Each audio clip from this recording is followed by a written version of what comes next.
లాంబరధరం విష్ణుం శశివర్ణం చతుర్భుజం ప్రసన్నవదనం ధ్యాయేత్ సర్వవిఘ్నోపశాంతయేత్.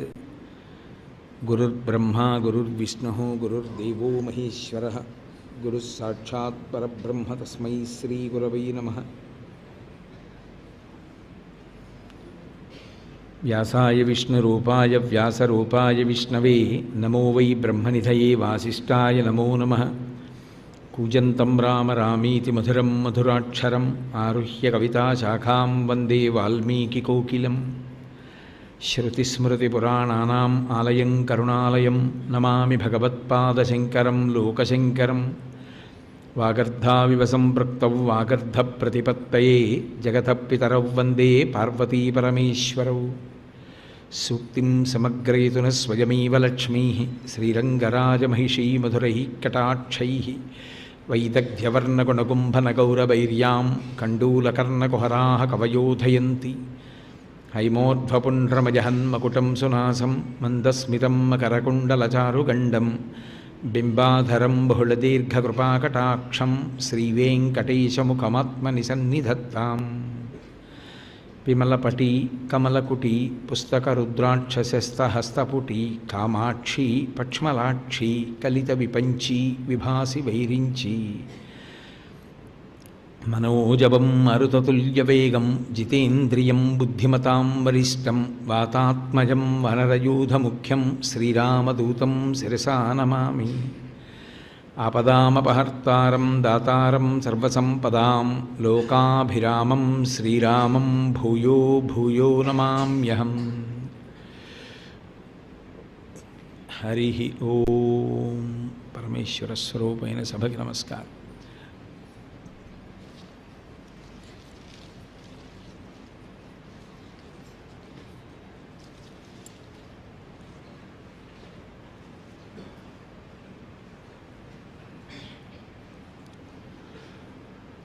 ప్రసూనైః సంపర్కాదమరతరుణీ కుంతలభవైః అభీష్టానాం దానాదనిశమపి కామాక్షి నమతాం. స్వసంగాత్ కంకేళి ప్రసవజనకత్వేన చ తవ త్రిధా దత్తే వార్తాం సురభిరితి పాదో గిరిసుతే అంటారు ముఖశంకరులు. 500 శ్లోకములలో అత్యద్భుతమైనటువంటి శ్లోకములలో ఒకటిగా పరిగణింపబడినటువంటి శ్లోకం. అందులో ఆయన అమ్మవారిని పిలుస్తున్నారు. మహాకవుల యొక్క రచనల యందు సంబోధనకి ఒక విశేష ప్రాధాన్యత ఉంటుంది. అనేక నామాలు అమ్మవారికి ఉంటాయి, కానీ ఏ నామంతో పిలిచారు అన్నదానికి మిక్కిలి ప్రాధాన్యత. మీరు సౌందర్యలహరి పరిశీలనం చేస్తే శంకరాచార్యుల వారు అనేక నామాలు వాడరు అమ్మవారిని పిలవడానికి. ఎక్కువగా ఆయన వాడిన నామం శివే అంటారు. శివే అంటే మంగళప్రదురాల, అందరికీ కూడా శుభములను చేయుదానా అన్న మాటని ప్రతిపాదన చేస్తూ శివే అని పిలుస్తారు. వేళ్ల మీద లెక్క పెట్టచ్చు, అన్ని తక్కువ నామములు వాడారు శంకరాచార్యుల వారు. మూకశంకరులు అమ్మవారిని పిలుస్తూ పాదారవింద శతకంలో అన్నారు గిరిసుతే అని పిలిచారు. గిరిసుతే అంటే పర్వతరాజపుత్రి పార్వతీ అని దాని అర్థం. కామాక్షి ఒకరు, పార్వతీదేవి ఒకరు కారు, ఒక్కరే.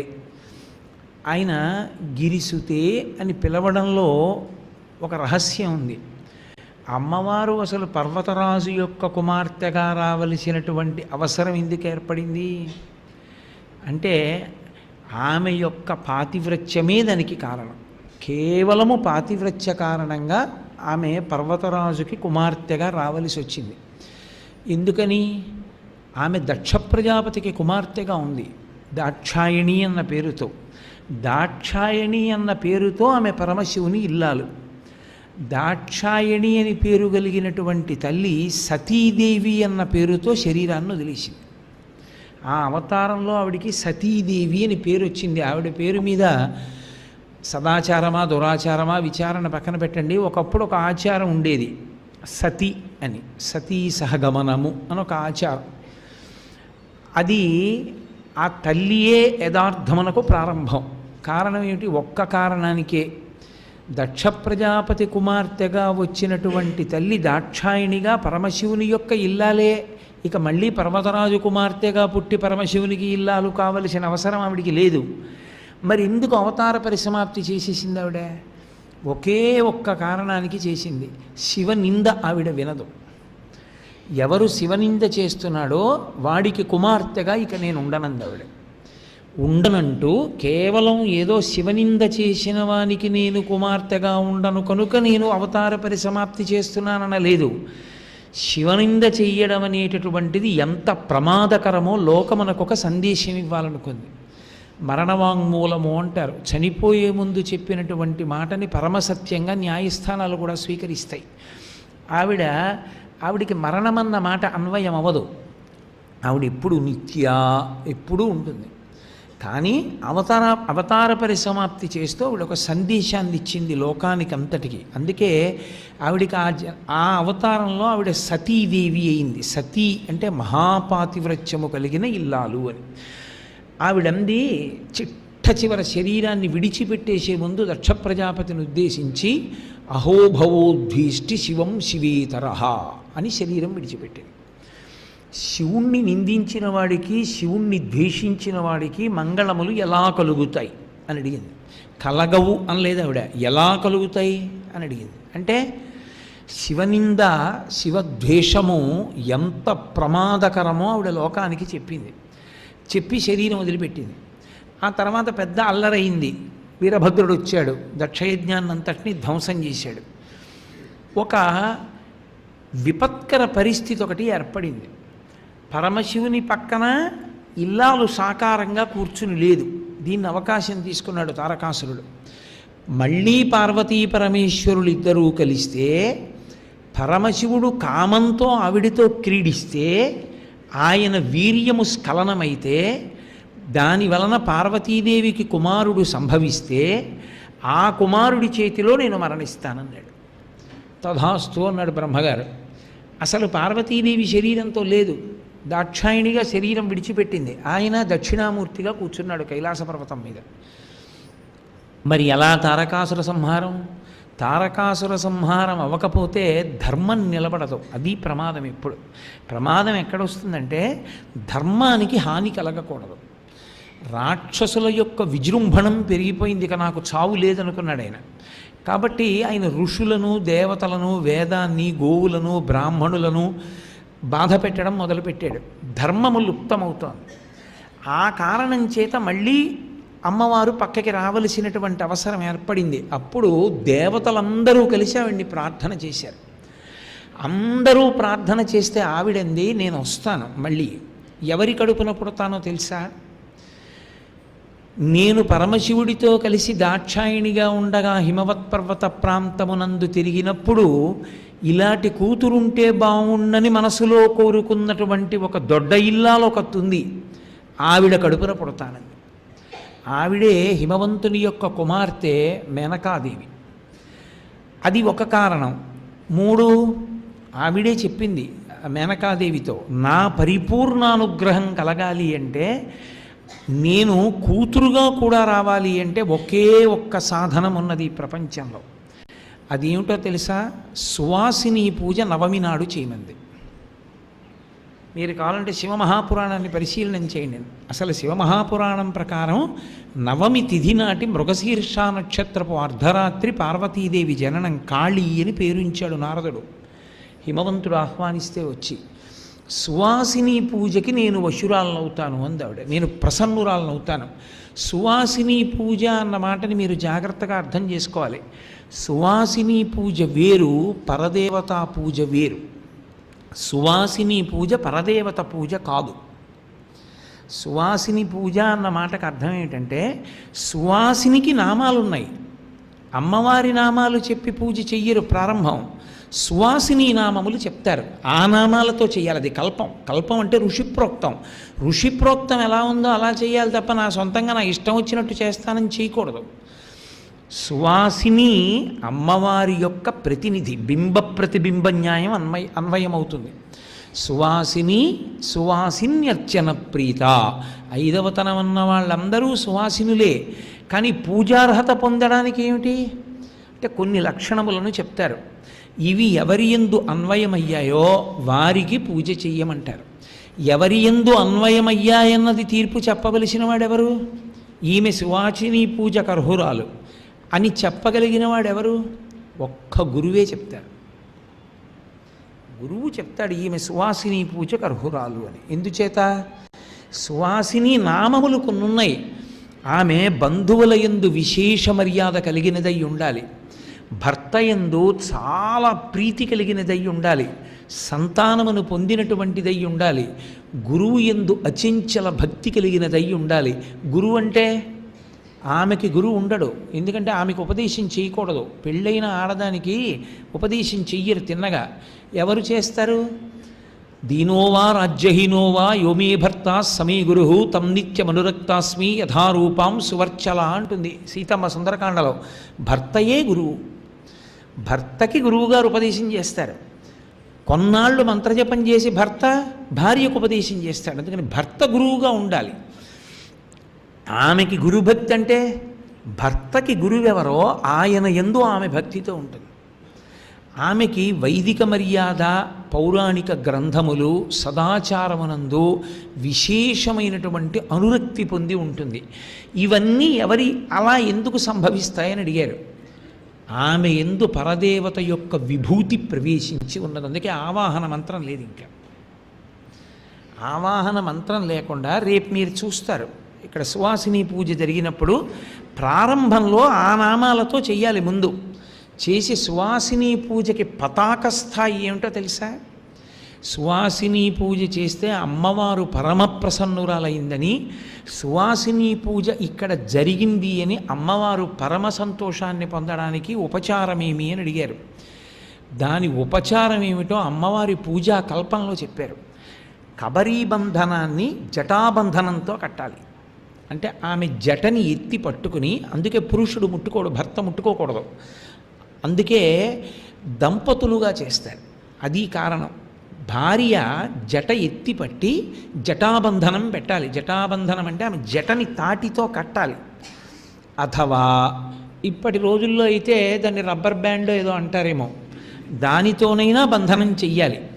ఆ జటాబంధనం చేసేటప్పుడు భర్త ఏం చేస్తాడంటే లేచి నిలబడి చూస్తాడు, నమస్కారం చేస్తూ చూడాలి. ఆమె కేశపాశాన్ని కానీ అంత పవిత్రంగా దర్శనం చేస్తే భావనామాత్ర సంతుష్టాయై నమో నమః, మీరు కామాక్షి పరదేవత యొక్క కేశపాశాన్ని చూసినట్టే. దానివల్ల అజ్ఞానము విచ్చిపోతుంది. అది సువాసిని పూజకి ప్రధానమైనది ఏది అంటే భార్య జటాబంధనం చెయ్యాలి. భర్త నమస్కారం చేస్తూ నించుంటాడు. ఎందుకని? ఆమె కేశపాశాన్ని ఆయన ముట్టుకోకూడదు. అందుకని నమస్కారం చేస్తూ అమ్మవారి కేశపాశం అని నిలబడతాడు. భార్య భర్త చేయి పట్టుకోవాలి, కానీ మరి భార్య చేస్తుంటే భర్త చూస్తూ ఊరుకోవచ్చా? ఆమె ధర్మపత్ని అందుకైంది. తనకి ధార్మిక కార్యక్రమంలో ఉపకరణంగా నిలబడి పూర్తి చేస్తుంది. దాని చేత తరిస్తాడు. ఆ సువాసిని పూజ నాకు చెయ్యని అడిగింది పార్వతీదేవి. నువ్వు ప్రతి నవమి మృగశీర్ష నక్షత్రం ఉన్నప్పుడు ఏకాదశి ఆవిడ కొన్ని తిథులు చెప్పింది. ఆ తిథుల్లో సువాసిని పూజ చెయ్యి. ఆ సువాసిని పూజ చేశారు అని గుర్తు ఏమిటంటే కల్పాన్ని ప్రయోగించాలి. ఆ నామాలతో పూజ చేయాలి. ముందు ఆ నామాలతో పూజ చేయడం అంటే పాదార్చన ప్రధానమవుతుంది.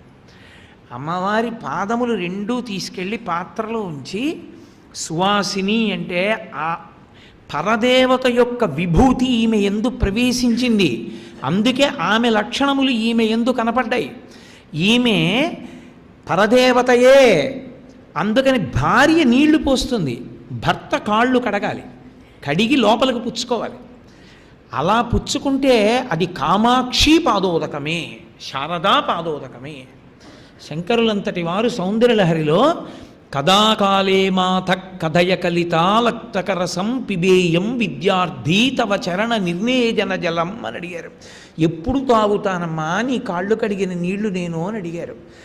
ఆ భావనతో కడిగి ఆ తీర్థాన్ని లోపలికి పుచ్చుకుంటే సాక్షాత్ పరదేవత యొక్క పాదముల యొక్క తీర్థమును తాను లోపలికి పుచ్చుకున్నట్లే. నువ్విది చెయ్యి, నీ కడుపున నేను పుడతానంది. ఆమెకే ఎందుకు చెప్పాలి? ఆవిడ మేనకాదేవికి బ్రహ్మజ్ఞానుల మాట నిజం చెయ్యాలి అమ్మవారు. ఎక్కడొచ్చింది ఆ సందర్భం అంటే, ఒకానొకప్పుడు పితృదేవతల యొక్క భార్య అయినటువంటి స్వధాదేవికి 3 కుమార్తెలు. మేనకాదేవి, కళావతి, ధన్యాదేవి. వాళ్ళు 3 పేర్లు ఒకసారి పలికితే చాలన్నారు పుణ్యం. అంత గొప్పవాళ్ళు వాళ్ళు. వాళ్ళ పేరు చెప్పినా, వాళ్ళ పేరు విన్నా సభకు ఒక మర్యాద చెప్పారు.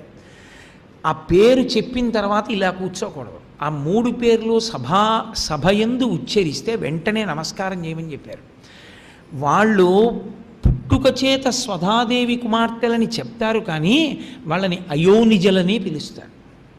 వాళ్ళు అంతటి జ్ఞాన సంపన్నులు. వాళ్ళు బ్రహ్మగారి సభకి వెళ్ళారు, కూర్చున్నారు. సనక సనందనాది మహాజ్ఞానులు లోపలికి ప్రవేశించారు. పరదేవత యొక్క సంకల్పం, రాబో కాలంలో జరగవలసిన మహత్కార్యం ఒకటి ఉంది, ఆవిడికి తెలుసు సమస్తం. ఎందుకో వాళ్ళు నిష్కారణంగా నవ్వారు. సనక సనందనాదులను చూసి వాళ్ళు మహాజ్ఞానులు, అలా నవ్వకూడదు సభలో. మహానుభావుడు విరాట పర్వంలో ధౌమ్యుడు నేర్పుతాడు పాండవులకు. సభాప్రవేశం చేసినప్పుడు రాజు ముందు ఆవలింత, తుమ్ము, హాసంబు నీ ఇష్టం వచ్చినట్టు చేయకూడదు. సభలో కూర్చుని ఆవలించడం, సభలో కూర్చుని తుమ్మడం, సభలో కూర్చుని దగ్గడం, అటువంటి పనులు చేయకూడదు. దగ్గంటారా, ఏదో శరీరమునకు అనారోగ్య రీత్యా వస్తే దోషం లేదు. ఆవలింతంతటి దోషభూయిష్టమైన విషయం సభలో ఇంకొకటి లేదు. వెంటనే వాళ్ళని బయటికి పంపించేస్తారు ఆవలింత వచ్చిందంటే. అంటే వాడికి శ్రద్ధ లేదని గుర్తు ఆవలింత వచ్చిందంటే. కాబట్టి అవి ఉండకూడదని చెప్తాడు ధౌమ్యుడు. వాళ్ళు ఎందుకో సనక సనందనాదుల్ని చూసి నవ్వారు. సనక సనందనాదుల్ని చూసి నవ్వితే పాపం కట్టి కుడుపుతుంది ఎంతటి వాళ్ళైనా. కాబట్టి వెంటనే వాళ్ళు అన్నారు, మీరు 3 మమ్మల్ని చూసి నవ్వారు. అంతటి వాళ్ళు ఎందుకు నవ్వుతారు? పరదేవత యొక్క ఆజ్ఞ లోకోపకారం కోసం. మీరు 3 భూలోకంలో జన్మించండి అన్నారు. అది మర్త్యలోకం. కాబట్టి మర్త్యలోకం కనుక మరణం ఉంటుంది. మరణం ఉంటుంది కాబట్టి కొంత పాపం కూడా ఆవహిస్తూ ఉంటుంది, మధ్య మధ్యలో పాపకార్యాలు చేయిస్తూ ఉంటుంది. మాకు ఎలా, మేము భూలోకానికి వెడితే ఇబ్బంది కదా, ఎలా మాకు శాప విమోచనమని వాళ్ళు సనక సనందనాదుల్ని ప్రార్థించారు.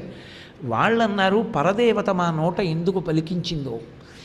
మేనకాదేవి హిమవంతునికి కుమార్తె అవుతుంది. హిమవంతునికి కుమార్తె అయి పార్వతీదేవిని కుమార్తెగా పొందుతుంది. ఆ కారణం చేత ఆమెకు కైలాస ప్రాప్తి. ఇక రెండవదైనటువంటి ధన్యాదేవి జనక మహారాజు గారికి భార్య అవుతుంది. ఆ కారణం చేత సీతమ్మకి తల్లి అవుతుంది, కాబట్టి వైకుంఠ ప్రాప్తి. మూడవదైన కళావతి వృషభానుడు అనబడేటటువంటి వైశ్యునకు భార్య అవుతుంది, రాధాదేవికి తల్లి అవుతుంది. ఆ కారణం చేత గోలోక ప్రాప్తి. వీళ్ళు 3 అమ్మవారి యొక్క 3 విశేష శక్తులకు తల్లులవుతారు అని వరం ఇచ్చారు. అందుకని మేనకాదేవి కడుపున పార్వతీదేవి పుట్టారు. ఇప్పుడు సనక సనందనాదుల మాట నిజం చెయ్యడానికి ఆమె గిరిసుతే పర్వతరాజపుత్రి కావాలి. పర్వతరాజపుత్రి కావాలి అంటే మేనకాదేవికి కూతురు అవ్వాలి. మేనకాదేవికి కూతురు అవ్వాలంటే తిన్నగా ఆమె కుమార్తెగా రాలేదు, ముందు ప్రత్యక్షమైంది అమ్మవారిగా. నేను నీకు కుమార్తెగా వస్తాను, కానీ నేను అలా రావడానికి నువ్వేం చేయాలో తెలుసా? సువాసిని పూజ చెయ్యి. అంటే సువాసిని పూజ ఎంత శక్తివంతమో మీరు చూడండి. అందున సువాసిని పూజ చేసేటప్పుడు నీతితో అప్పాలు తయారు చేసి మీరు ఆ సువాసినికి ఇచ్చారనుకోండి, జన్మాంతరముల యందు కూడా భార్యాభర్తలలో ఒకరు తొందరగా శరీరాన్ని విడిచిపెట్టడం, రెండవ వారు దీర్ఘకాలం జీవించి ఇబ్బంది పడడం అనేటటువంటిది ఉండనే ఉండదు. అందుకే అసలు నీతితో చేసిన అప్పాలు ఎప్పుడు ఇప్పిస్తారో తెలుసా? ఇంట్లో ఆడపిల్లని పెళ్లి కూతుర్ని చేసినప్పుడు ఇప్పించాలి. పెళ్లి కూతుర్ని చెయ్యగానే మొట్టమొదట చేయవలసిన పని ఏమిటంటే నీతిలో అప్పాలు తయారు చేసి, అప్పం అంటే బియ్యపిండి బెల్లం కలిపి చేస్తారు. ఆ అప్పాన్ని కానీ ఆ అమ్మవారి స్వరూపంగా సువాసినికి ఇస్తే, సువాసిని దాన్ని అమ్మవారికి నైవేద్యం పెట్టినా, సువాసిని నోట్లో వేసుకున్నా ఉత్తర క్షణం దాని యొక్క ఫలితాన్ని చెప్పడం ఎవరికీ సాధ్యం కాదు. అందుకే మహానుభావుడు కాబట్టి పోతన గారి రుక్మిణీ కళ్యాణం చదవండి మీరు. రుక్మిణీ కళ్యాణంలో పోతన గారు రుక్మిణీదేవి చేత నేతి అప్పాలిప్పించాడు. ఆయన అలా వ్రాయడానికి కారణం ఏమిటంటే, అలా ఆంధ్రీకరించడానికి కారణం ఏమిటంటే, ఆయనకి తెలియని విషయం లేదు. ప్రత్యేకించి శ్రీవిద్యా తంత్రమునందు సిద్ధహస్తుడు పోతన గారు. అందుకే రుక్మిణీ కళ్యాణంలో శివాలయానికి వెళ్ళినటువంటి రుక్మిణీదేవి 5వ తనానికి సంబంధించినటువంటి ఆభరణములను, నీతి అప్పాల్ని, చిరుకు ముక్కల్ని సువాసినికి ఇచ్చి నమస్కరించి బయటికి రాగానే కృష్ణ దర్శనం అయింది. అప్పటి వరకు లేదు కృష్ణ దర్శనం. అది పరదేవతానుగ్రహం అంటే. చూపించాలనుకున్నారు పోతన గారు. ఒక సువాసిని పూజలో నేతి అప్పం ఎంత గొప్పది. మీరు సామాన్యంగా తీసుకోకూడదు కొన్ని పదార్థాలని. అది దేవీ నవరాత్రుల్లాంటి కార్యక్రమాల్లో మూక పంచశతి, సౌందర్యలహరి మొదలైనటువంటి ప్రవచనాలు జరుగుతున్నప్పుడు సువాసిని పూజలో ఇటువంటి పదార్థ సమన్వయం చేయడం, ఆ పదార్థం అమ్మవారికి విశేషంగా నివేదన జరగడం, ఎవరు నివేదన చేశారో, ఎవరు పూజకి కూర్చున్నారో వాళ్ళకి, చూసిన వాళ్ళకి, చేసిన వాళ్ళకి, చేయించిన వాళ్ళకి అసలు దాని యొక్క ఫలితాన్ని చెప్పడానికి ఎవరికీ సాధ్యం కాదు. అందుకే పెళ్లి కూతుర్ని చేస్తే తప్పకుండా ఇస్తారు. ఇక నేతి గారె పెడితే బహుప్రసన్నురాలైపోతుంది. ఆవిడ బహుప్రసన్నురాలవుతుంది. ఆమె నీతి పదార్థాన్ని తింటుంది.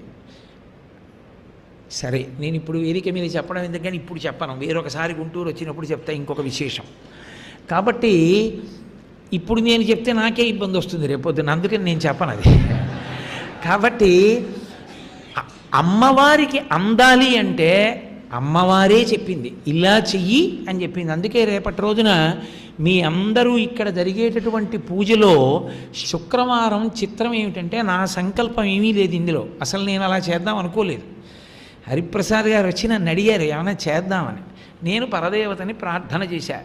శుక్రవారం నవమితో కూడింది. ఎంత గొప్పగా కూడిందో చూడండి.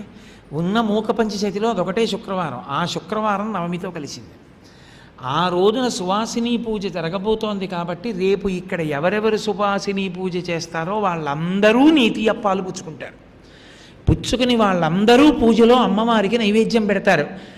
ఏ తల్లి ఇక్కడ సువాసిని పూజ అందుకుంటుందో ఆ తల్లికి నేతి అప్పాలతో కూడినటువంటి పళ్ళాన్ని బహూకరిస్తారంటే అన్ని అప్పాలు బహూకరిస్తారు అమ్మవారి స్వరూపంగా. అంటే ఆమె అంత మన్నన పొందిన తల్లి. ఆమె యందు అమ్మవారి విభూతి ఉన్న కారణం చేతనే ఆమె అంత గొప్ప లక్షణాలతో నిలబడింది అని గుర్తు. కాబట్టి అంత గొప్పది సువాసిని పూజ. ఆవిడే చెప్పింది, ఇలా పూజ చేయి, నేను నీ కడుపున పుడతాను అంటే. అన్నిటికన్నా పతాక స్థాయి ఏమిటో తెలుసా లోకంలో? అందరూ అమ్మా అని అమ్మవారు అనే పిల్లని అమ్మాయి అని తండ్రిగా పిలవడం. అందరూ ఏ జగదంబకి నమస్కారం చేస్తారో ఆ జగదంబ నాన్నగారండి అని నమస్కారం చేయడం. వాడు ఎవడుంటాడు? కోట్ల కోట్ల కోట్ల మందిలో ఎవరో ఒక్కడు ఉంటాడు. అందుకన్నాడు వీరభద్ర విజయంలో పోతన గారు పార్వతీ కళ్యాణం చెప్తూ అద్భుతమైన పద్యం ఒకటి రచన చేశారు. ఆయన అన్నాడు, హిమవంతుడు తెలుసు వచ్చింది పార్వతీదేవి అని. ఆయన అన్నాడు, అమ్మా గిరిలోనొక్క గిరినైన నా పేరు వెలయచేసి తిట్లు ఇందువదన, నీకు తండ్రినైతి నాకింత చాలదే, ఇది మహాద్భుతంబు ఇందువదన అన్నాడు. నేనేముందమ్మా, ఓ కొండనమ్మా, ఇన్ని కొండల్లో ఒక కొండకి నువ్వు పుట్టావా అమ్మా, నీకు నేను తండ్రినయ్యానా? ఏమి భాగ్యం అమ్మా నాది, ఇది మహాద్భుతంబు, ఇది అద్భుతం, నాకు ఏం పుణ్యం ఉందన్నాడు. ఏమిటో తెలుసా పుణ్యం? ఆయన భార్య సువాసిని పూజ. నేను చేస్తానండి, నేను సువాసిని పూజలు చేయాలి, నేను సువాసిని పూజలు చేయాలనేది చెయ్యి. తను కూర్చునేవాడు పీటల మీద, ఇద్దరూ కలిసి చేస్తుండేవారు అంతే. ఆ ఒక్క భాగ్యాన్ని అడ్డుపెట్టి అమ్మవారు కూతురుగా వచ్చింది. ఆమె కూతురుగా వస్తే ఎంతమందికైనా కూతురుగా వస్తుంది. భార్యగా మాత్రం ఒక్క పరమశివునికి. కాబట్టి ఇప్పుడు ఏమవుతాడు? పరమేశ్వరుడు అల్లుడవుతాడు. ఏమి అదృష్టవంతుడు! అలా అవుతుందా? అయింది. కాత్యాయన మహర్షికి ఒకసారి వచ్చింది, కాత్యాయని అని పేరు పెట్టుకుంది. ఒకసారి భృగు మహర్షికి కూతురుగా వచ్చింది, భార్గవి అని పేరెట్టుకుంది. జనకుడికి కూతురుగా వచ్చింది, జానకి అని పేరెట్టుకుంది. ఆకాశరాజుకి కూతురుగా వచ్చింది, పద్మావతి అని పేరు పెట్టుకుంది.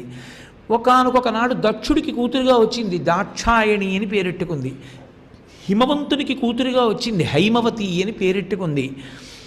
ఎంతమందికైనా కూతురుగా వస్తుందన్నప్పుడు ఇది చేస్తే నీకెందుకు కూతురుగా రాదు? నీకు వస్తుంది. ఇంకంతకన్నా భాగ్యం ఏమిటి? ఇక లెక్క పెట్టడానికి చెప్పడానికి వీలు లేనంత భాగ్యము కలిగేది ఆ సువాసిని పూజలో పదార్థ సమన్వయం చేతనే. దాన్ని నువ్వు ఎంత అందంగా అన్వయం చేసుకుంటావన్న దాన్ని బట్టి నీకు అభ్యున్నతి.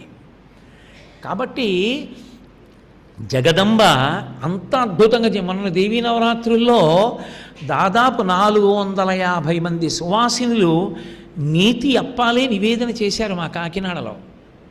450 మందికి, అది కూడా రాత్రి వండిస్తే చల్లగా ఉంటాయేమోనని కుంకుమార్చన సంభారములు ఇవ్వడానికి 1.5 గంటల ముందు ఏనుగు నెత్తి మీద అంకుశం పెట్టినట్టే మా గోపాలకృష్ణ గారంటే 1.5 గంటల ముందు మడిగట్టుకుని వంట బ్రాహ్మణులు తలస్నానం చేసి కొంతమంది మాత్రమే ఆ అప్పాలు తయారు చేసి నేతి అప్పాలని కవర్లలోకి ఎత్తి సువాసులకు పూజకిచ్చి వేడివేడిగా ఉన్న వాటిని పూజ అయ్యేటప్పటికి మెత్తగా చక్కగా ఉండగా నైవేద్యం చేయించి 450 మంది సువాసినులు ఆ నేతి అప్పం ప్రసాదాన్ని నవ్వులుతూ వెళ్ళేటట్టుగా చూపించారు సభలో.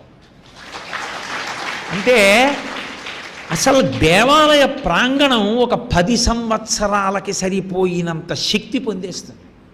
సువాసిని అమ్మవారి స్వరూపం. సువాసిని అర్చన ప్రీత.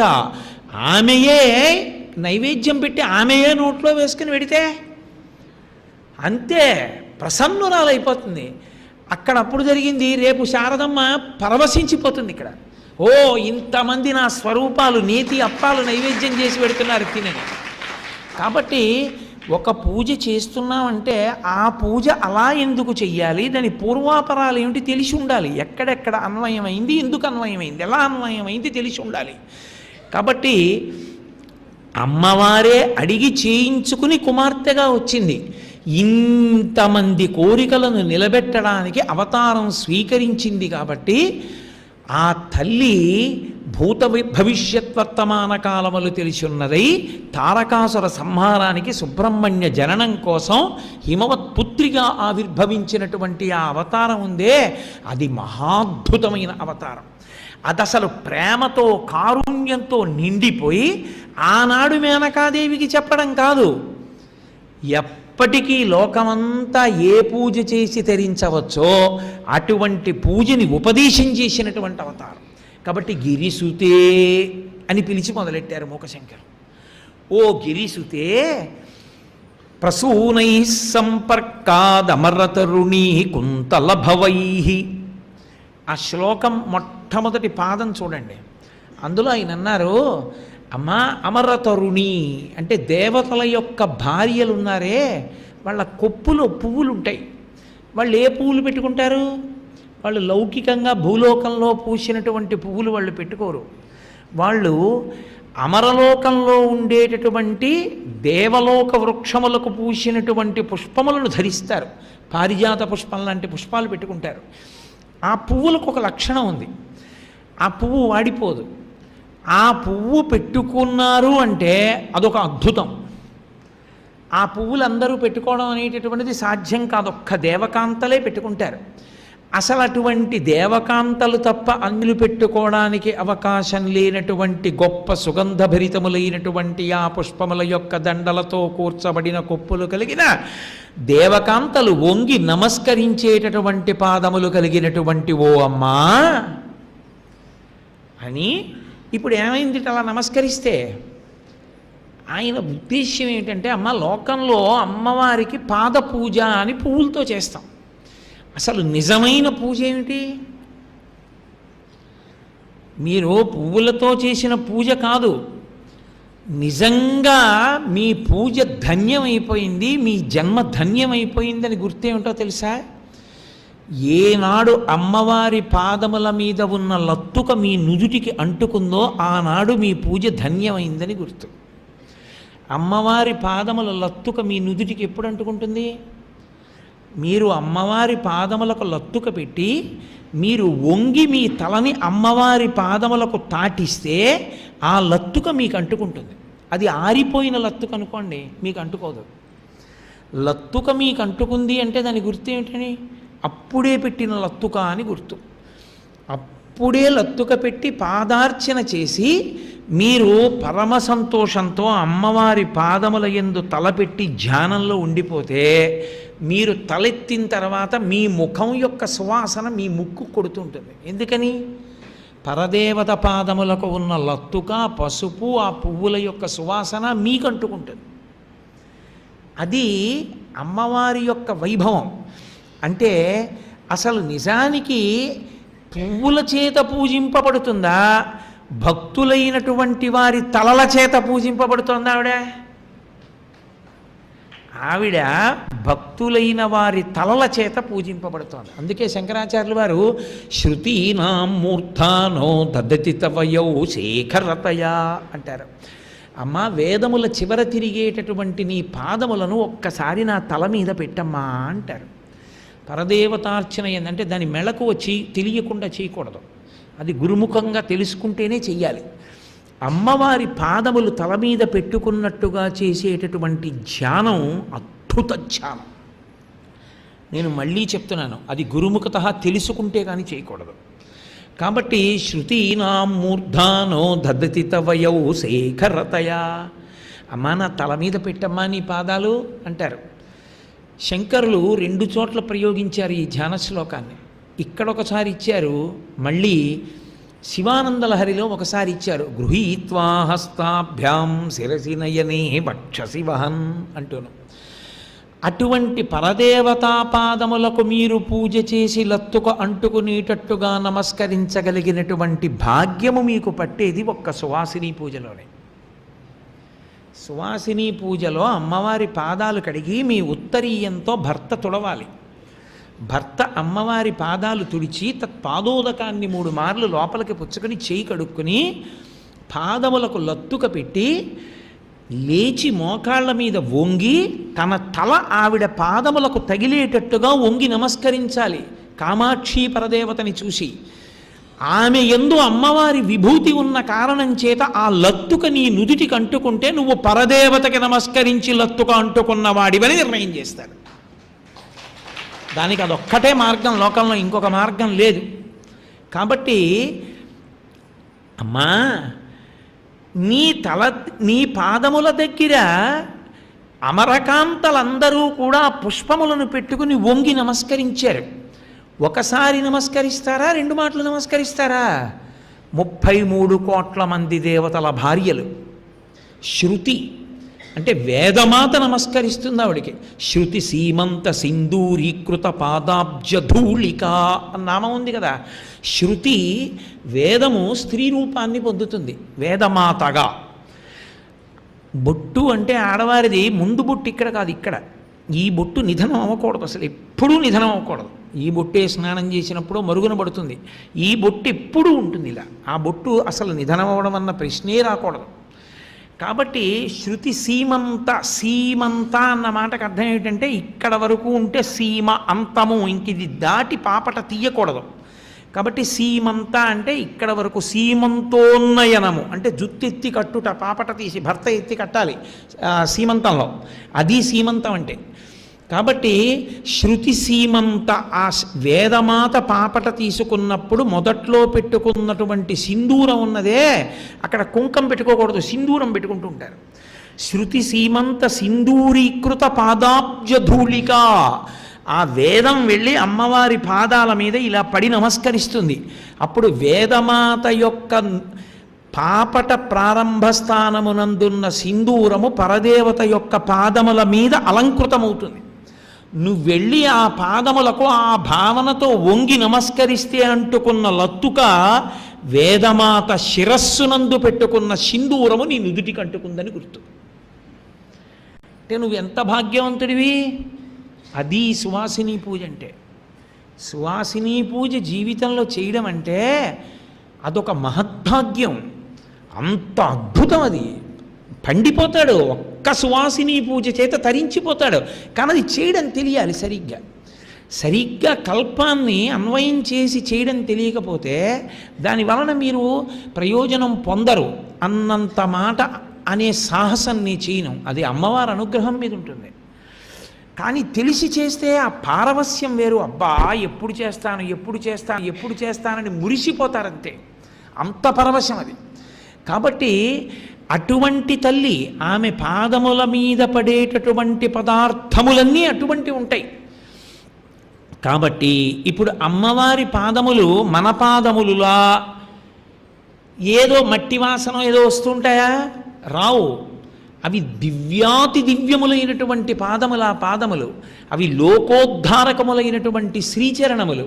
శంకరాచార్యుల వారు సౌందర్యలహరి చేస్తూ అంటారు, నఖైర్నాకస్త్రీణాం కరకమల సంకోచచిభిః తరూణాం దివ్యానాం హసత యువతే చండిచరణౌ ఫలాని స్వశ్చేప్య కిసలయకరాగ్రేణ దదత దరిద్రేభ్యో భద్రాం శ్రియమనిశమహ్నాయ దదతౌ అన్నారు.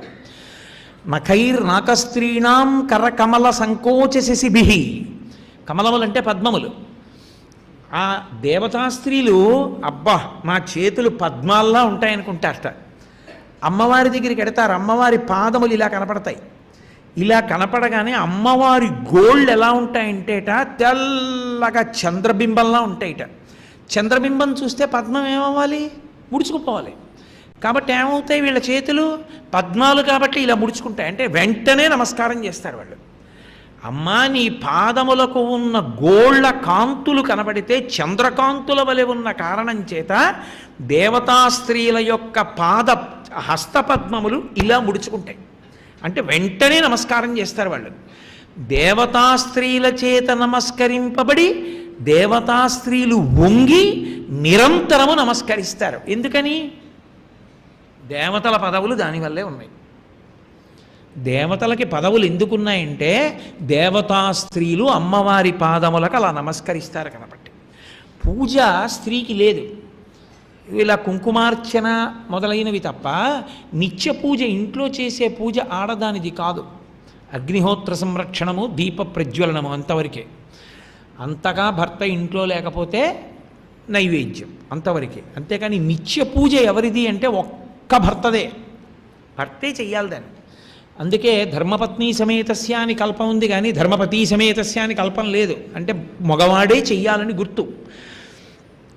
కానీ ఆడది పరదేవత పాదముల మీద తప్పకుండా ఇంత పసుపో ఇంత కుంకుమో వేసి నమస్కారం మాత్రం చేసి తీరాలి ప్రతిరోజు. ఎందుకని?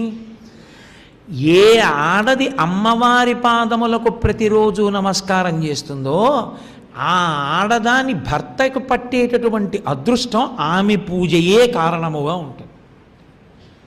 ఆయనకి యోగం దేనివల్ల నిలబడుతుందంటే ఆమె యొక్క అర్చన వలన నిలబడుతుంది. ఆమె అర్చన అంటే ఆమె చేసే అర్చనలు రెండే ఉంటాయి. వంటంతా అయిపోయిన తర్వాత అగ్నిహోత్రంలో 2 నేతి మెతుకులు వేయడం. ఎందుకని ఆయనే మొదటి బ్రాహ్మణుడు. ఇంట్లో ప్రతిరోజు భోజనానికి వచ్చే బ్రాహ్మణుడు ఎవడంటే అగ్నిహోత్రుడే. వంట చేసి నేతి మెతుకు వెయ్యకుండా వంట దింపి వడ్డించినటువంటి ఆడది కృతఘ్నురాలు. ఆ ఇంటి వంట తినరు.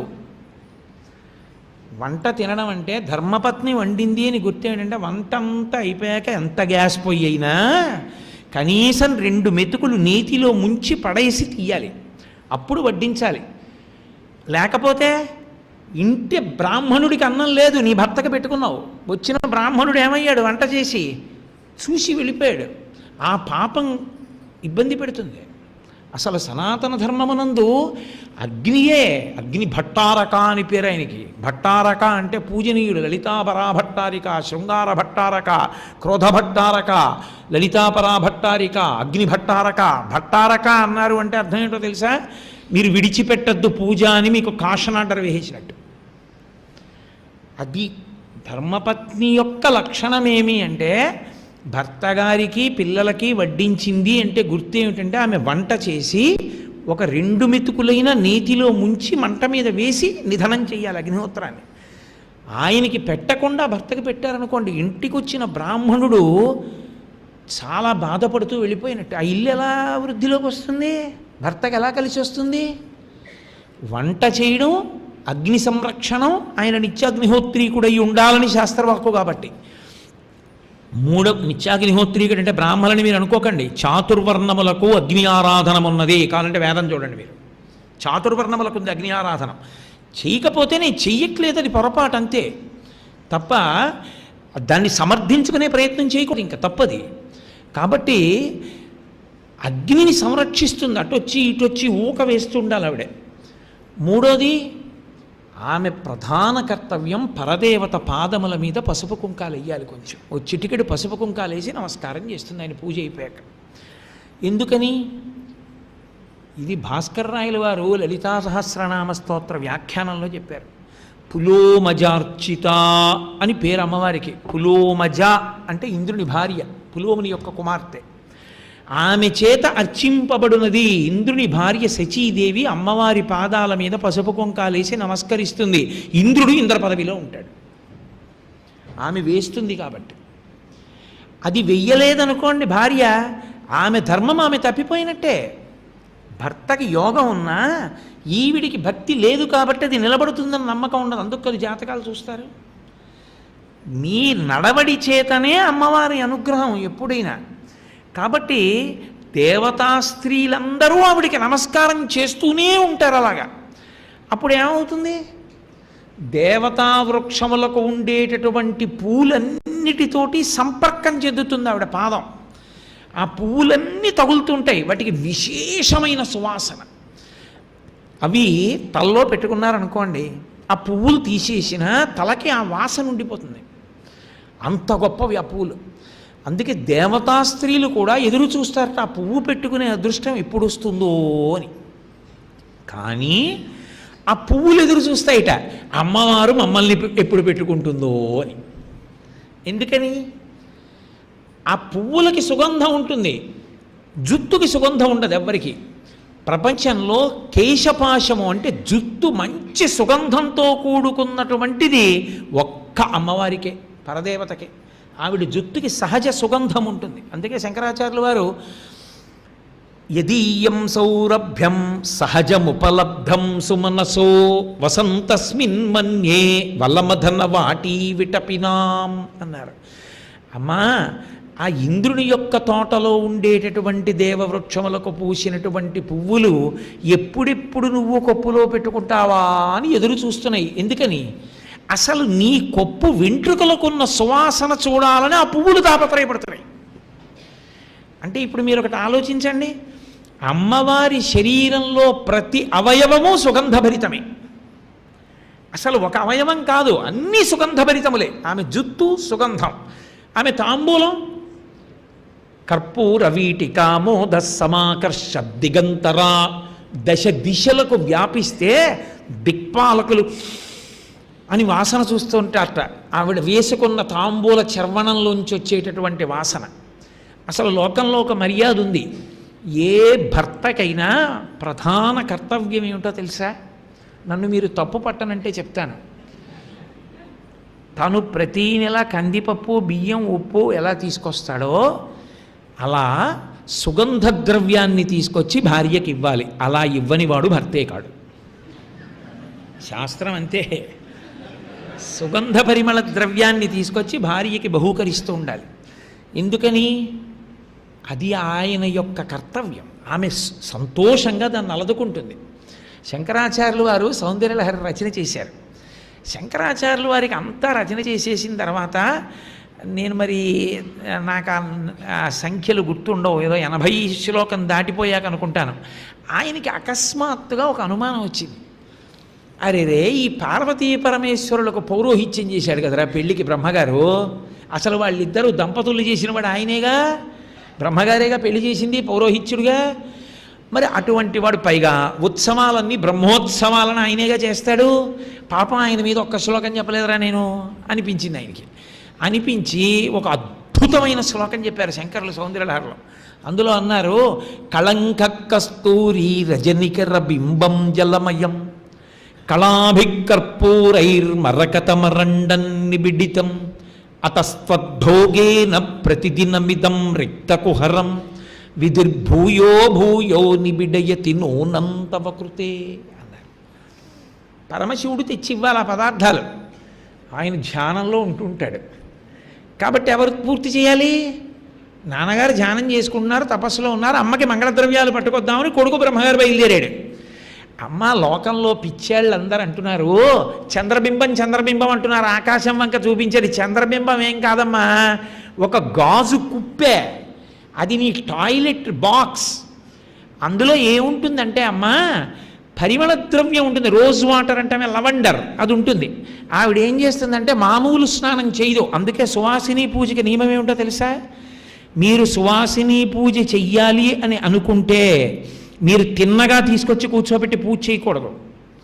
మీరు ముందు రోజే పరిమళ ద్రవ్యాలు ఇవ్వాలి.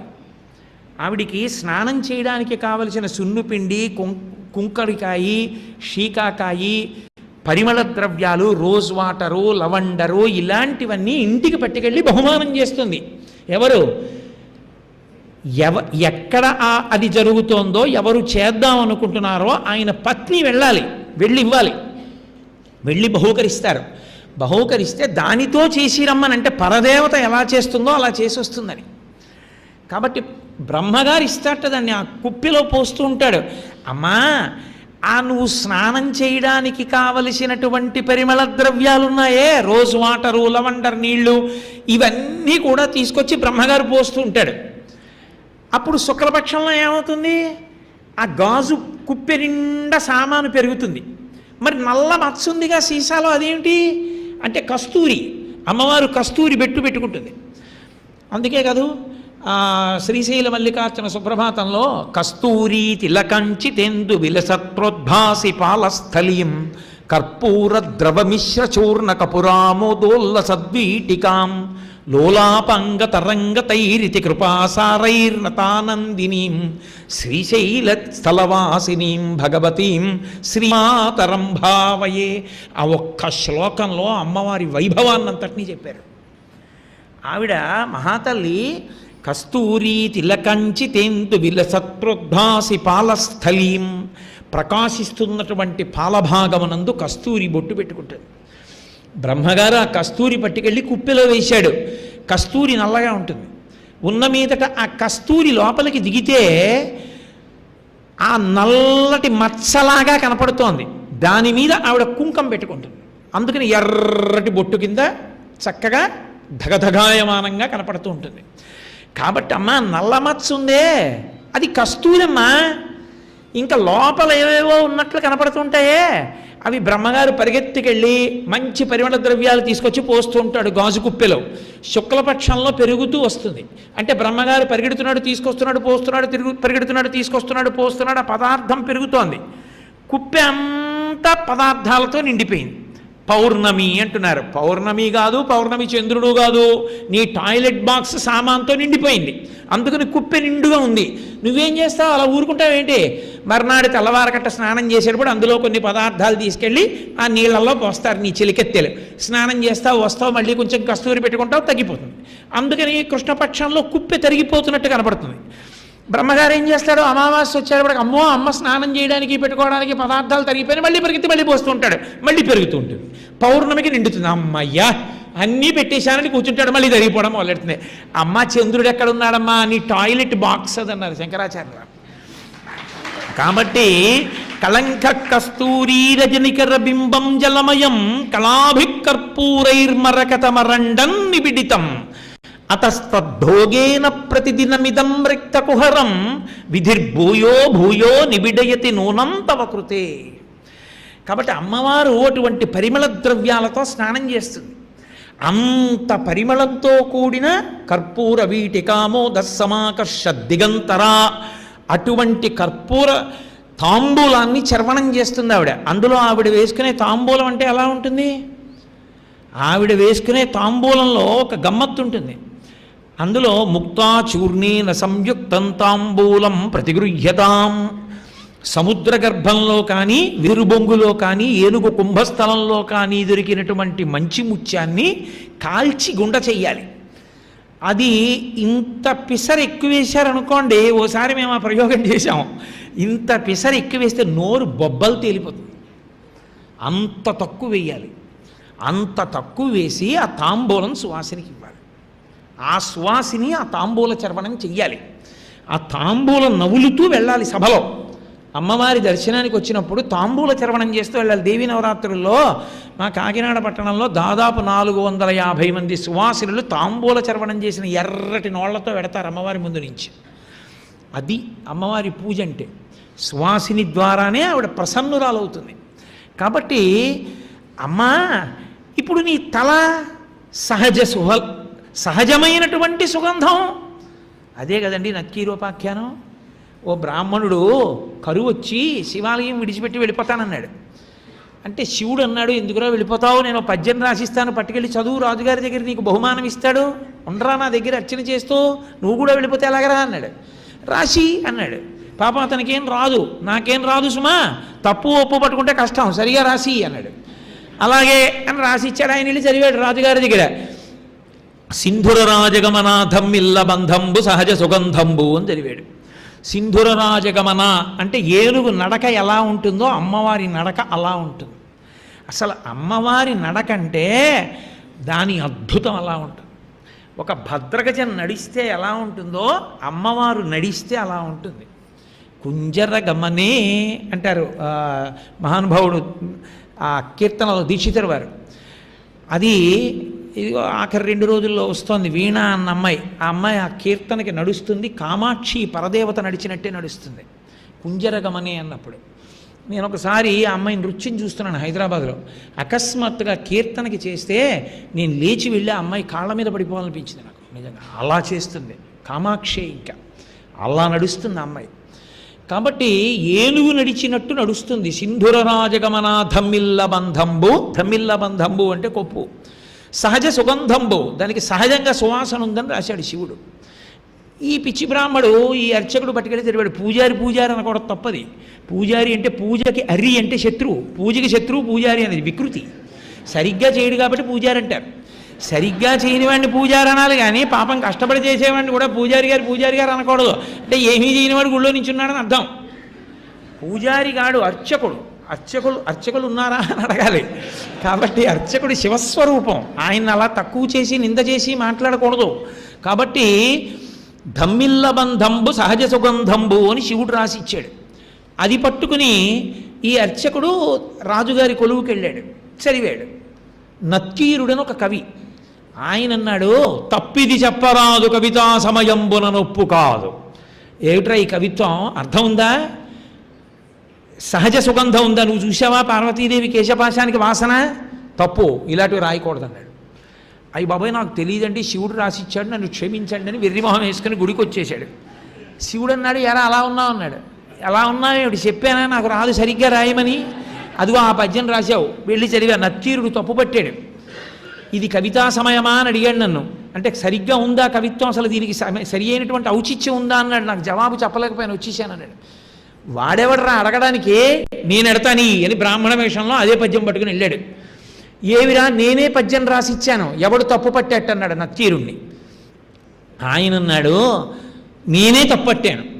గగన ప్రసూనవాదము ఇలనం చెల్లదు. ఎడా ఆకాశంలో పువ్వు ఉందంటే ఎవడు నమ్ముతాడు? పార్వతీదేవి కొప్పుకి సువాసన ఉందా? మేము చూసి వచ్చామా?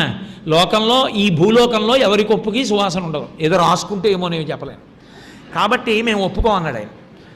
అంటే పరమేశ్వరుడి కోపం వచ్చి ఆయన నిటల నేత్రము చూపాను, 3వ కన్ను చూపించాడు, నేను శివుణ్ణి రా అని.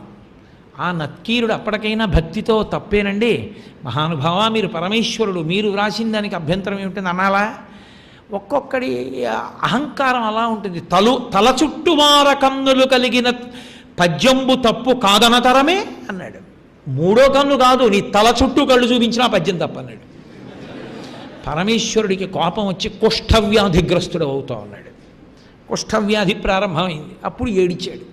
లేనిపోని అహంకారం చూపించాను మహాప్రభో, పార్వతీదేవి యొక్క కొప్పునకు సహజమైన సువాసన ఉంటుంది. అది మీకు తెలుసు, నాకేం తెలుసు? ఒప్పుకోవాలా? ఒప్పుకోకుండా అహంకారానికి పోయాను. నాకు ఎలా పోతుంది ఈ కుష్ఠవ్యాధి అని అడిగాడు. కైలాస పర్వత శిఖర దర్శనం చేయిపోతుంది అన్నాడు. అని శివుడు అంతర్ధానం అయ్యాడు. ఈయన కాళ్ళు చేతులు ఈడుచుకుంటూ బయలుదేరాడు. కైలాస శిఖరం చూస్తానని. ఈలోగా వేళ్ళు ఊడిపోయాయి, చేతులు ఊడిపోయి అన్నీ ఊడిపోతున్నాయి. ఓ చెట్టు కింద కూర్చున్నాడు. పెద్ద అల్లరైంది. సుబ్రహ్మణ్యేశ్వర స్వామి వచ్చారు. వస్తే ఏమిట్రా ఎందుకు ఇలా పోతున్నావు, ఎవరు నువ్వు అని అడిగారు. మీ నాన్నగారు చెప్పించారండి కుష్ఠవ్యాధి వస్తుందని. కుష్ఠవ్యాధి వచ్చింది, మీ అమ్మగారి కొప్పుకి సహజ సుగంధం ఉందంటే కాదన్నాను, అందుకని ఇదిగో కైలాస శిఖరానికి బయలుదేరానన్నాడు.